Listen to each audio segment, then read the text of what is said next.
How do everybody? So I've got quite an interesting story here. Quite unusually from the Guardian, actually. Usually they're a shower of effluent, but you know what? Today they've actually delivered something of interest. So let's have a look at it and get some opinions on what there is going on in the Home Office. Very surprising, actually, that they're doing something. But hey ho, let's carry on with the story. So NGOs call Home Office unethical over £15 million offer to help resettle deportees. More than 30 groups say they will not be complicit in department's divisive anti-migrant agenda. Well, how can deporting people who fail the process of actually being in the country be deemed anti-migrant? Surely anti-migrant will be preventing people from migrating here in the first place. It seems that these groups are so financially incentivized to promote migration at all costs that they will literally stand in the way of deporting dangerous people, which is the main reason why most of these people do get deported. In the rare occasions that do, we see it multiple times, like with the story that I covered yesterday with the young girl who was molested at 11 years old by men from Pakistan, and they're still in the country 20 years later. So getting deported is a very, very difficult thing, clearly. And yet these organisations will do everything in their power to prevent people from being deported, even the worst and most dangerous. Quite shocking. I can't get me head around that kind of thinking. Weird. Really, really weird. Very, very strange. It makes me question the intentions of those people, and at the very least, their political leanings. I do suspect that a lot of them are communist, or at least communist adjacent. So anyway, let's crack on with this story. So the Home Office has been accused of cynical and unethical behaviour after offering millions of pounds to refugee charities to help settle newly deported people. I can't get my head around that. Like, you deported these people. Why? Why do we need to help them settle? That is just nothing at all to do with us. They're gone. They shouldn't have been here. That's their problem. Why do we need to help them in their home country? What are we going to do? Get them a new job? Next will be, we'll have to buy them an house, won't we? We'll have to set them up with a business back home as well, won't we? I best not say these things, because some twat from Labour or whatever will be listening and be like, yeah, it's a really good idea, that, Dave. Yeah, we'll do that. We'll buy them a shop and we'll get them all kitted out with all the furnishings and fittings, we'll give them all vape shops. So when you go to Mogadishu, you can see a vape shop and a Turkish barber on every single street corner, just like in downtown London. This is what it's going to end up being, isn't it? We're going to end up kitting out the entire world at our expense and paying for everything. That's what it's going to be. The UK is just going to become a giant economic zone to pay for everybody else to live in a semi-decent standard, whilst we can't even give our old people heating in winter. Really, really winds me up, this. It really does wind me up. The government contract put out to tender earlier this month offers to pay £15 million over 3 years, so £5 million a year, to NGOs who work with people being removed from the UK to 11 countries, including, not limited to, Ethiopia, Iraq and Zimbabwe. Why are we paying for these people back in them countries? Surely they've left them countries. If they've chosen to get rid of everything and they've got nothing to go back to, that's their own fault. That is their fault. Maybe they shouldn't have just come over here for no reason. Maybe they shouldn't have tried chancing it. Maybe they've got their own personal responsibility to sort their own lives out when they get home, not us. In August, Yvette Cooper, the Home Secretary, announced a plan to increase removals of those who have had their asylum claims rejected to 2018 levels over the next 6 months, meaning more than 14,000 deportations by the end of the year, which still isn't anywhere near enough. That's still only scratching the surface of the problem. People think, 14,000, that's great. No, it's not. That's not even close to what needs to be done. We've got somewhere in the region of about 80,000 illegal immigrants coming to this country every year at the moment. So there should be at least 80,000 people getting deported. I would actually say more, because of the backlog and the surplus. Like, if you come here illegally, I don't care if you've got the most genuine reasons in the world. Like, you're gone. You've entered the country illegally. No, sorry, goodbye. Come through the proper channels. But to be honest with you, the legal migration is even worse. Like 1.5 million people. Obviously, that's not including people leaving as well. That's 1.5 million people coming into the country. The immigration is absolutely off the Richter scale. It's crazy and totally unsustainable. And people wonder why why everything's going to crap, why the roads are falling apart, why you can't get into the doctors, why schools are absolutely jam-packed full, why taxes are all going up, why sewage lines are bursting at the seams. Because there's too many people here that shouldn't be here, sponging off the system. I heard recently, and I'm yet to find it, so I don't know how accurate it is, but I believe only 1 in 20 migrants are actually economically viable, as in they pay more into the system than they take out over their life. It's totally unsustainable. It really is. It beggars belief. Who thinks this Ponzi scheme of infinite immigration is good? Because it is. The only people it benefits are those running shops that hire illegal immigrants and middle class people who want like a cheap plasterer or a cheap nanny or something. So they hire an illegal immigrant or somebody or a Eastern European who'll work for peanuts because there's 20 of them living in one house. So they're sharing the rent between all of them. These are the only people who benefit from it. It's like that woman during the Brexit debate. Well, who'll serve me my coffee at Pret? F off. Get your own coffee in the morning. Who cares? Couldn't care less about Pret. And people go, well, who'll work in all the nail bars? Who'll work in all the other shops and stuff? It's like, well, maybe we shouldn't model our entire society off a service-based industry. Maybe that's the problem. Maybe taking our country away from being an industrial power and trying to reshape it into a services-based market was a bad idea. That is actually unsustainable because you're not creating anything.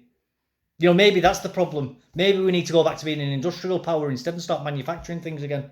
Instead of having all these takeaways and barber shops and God knows what else, that requires all these immigrants to work in them. Maybe that's the actual problem. People don't think about that, do they? Maybe having 50% of the population going to university is actually unsustainable for a society. Maybe that was a mistake. Maybe we should go back to what it used to be, which is only about 5% of the population every year going to university. Or the whole population, sorry, not just a year. Maybe that is actually what we need to do. Maybe a lot of the decisions that were made through the 20th century were actually really, really bad experiments that shouldn't have been done. That were just throwing caution to the wind and jumping hook, line and sinker straight into it. Because that's what they did. Nobody thought, well, let's test out for 50 years if increasing immigration to 40,000 people from 10,000 people is a good idea. No, we'll just crank it up to millions. Who thought that maybe, instead of having 5% of the population to go to university, maybe we'll put it to 15%, possibly 20. Let's not go straight to 50 because that's a lot of the workforce of people who would go into non-academic jobs, non-degree requiring jobs. We're going to lose a lot of them people from those other industries, aren't we? Because they're all going to want university-style jobs when they leave university. These people don't think, do they, when they just say, oh, look, it just looks good for votes. Like when Tony Blair built all the hospitals and the doctor's surgeries, people thought it was amazing. And now people are complaining that the NHS is skinned, but actually no, it's because he took it all out on bloody loans called PFIs, private finance initiatives or something like that it means.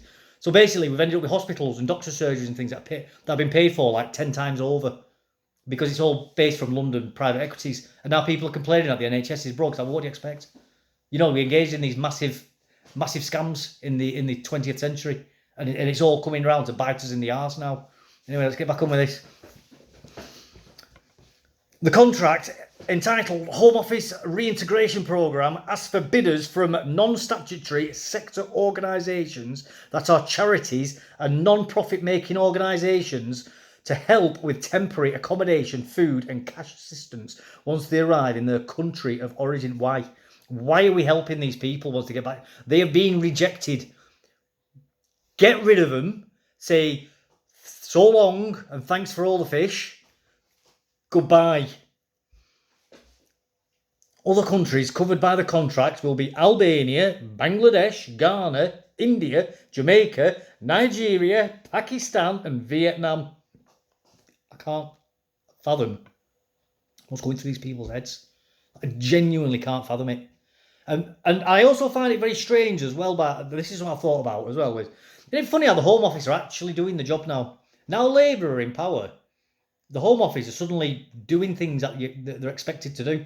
No more obfuscation, no more dragging the feet, no more stringing the government along with empty promises, with a sailor's marriage proposal. These people are actually doing what they're supposed to. It's almost like the Home Office are actually politicised, isn't it?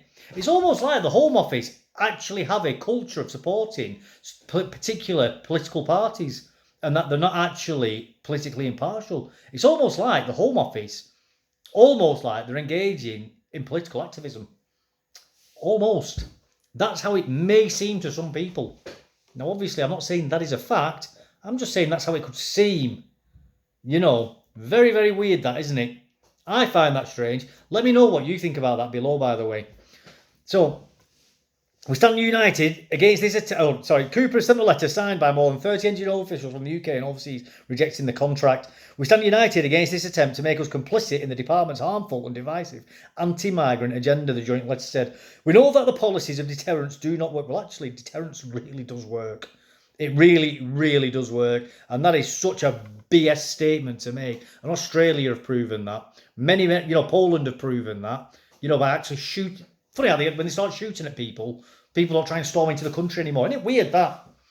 Isn't it weird that when governments actually enforce force on migrants who shouldn't be coming into the country, that people stop trying to get into that country? Weird. Really strange. It's almost like these people are disingenuous liars and have got an agenda that they're trying to push. It's almost like these people will literally say anything in order to promote their own ideology and their own goals and ambitions. It's almost like they're lying, isn't it? It's almost like they actually don't care about the truth, and all they care about is their project and their thing. Very strange. Very, very strange. The letter raises concerns about the safety of people removed. I couldn't care less. Genuinely, I was saying this yesterday about the courts and having interpreters in for people. I couldn't care less. Really, really, I could not care less about the safety. Goodbye, not our problem.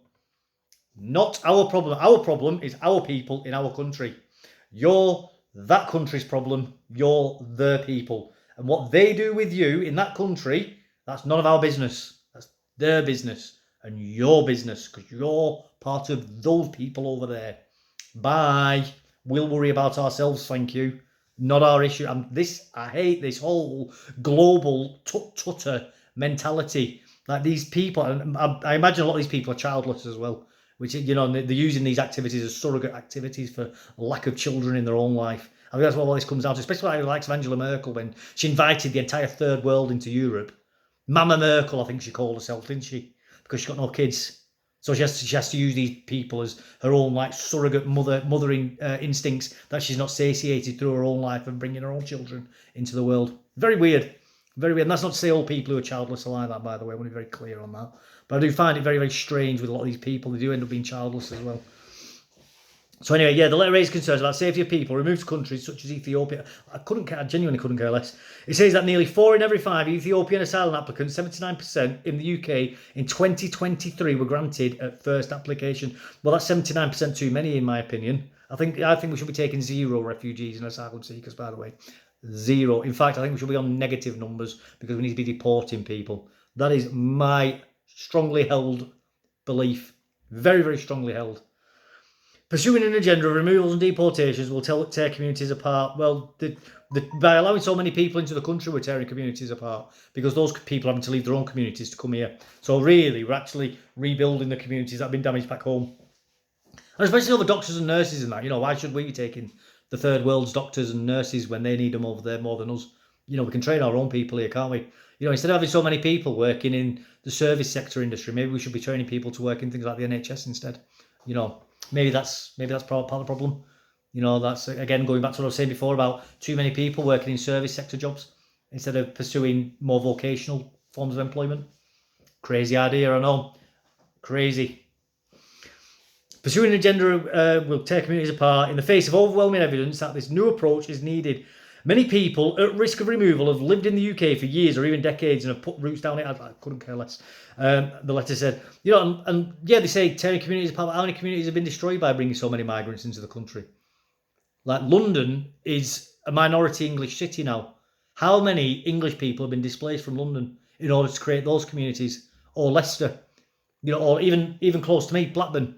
Half of Blackburn is Asian now, but it never used to be. It used to be 100% English. So communities there have actually been destroyed in order to accommodate new communities. And that's recent history. And especially in the last few years, since Tony Blair was in power, 10 million people have moved to the UK. That's a lot of people been displaced. Where are the Cockneys in London now? There's no Cockneys in London anymore. Where have all them Cockney communities gone? Well, you've destroyed them, haven't you? those communities have been destroyed. They've been torn apart. I've just seen it how long. I mean, it's been going on 15 minutes, about halfway through it anyway. You know, read it yourself. That's the bare bones of it.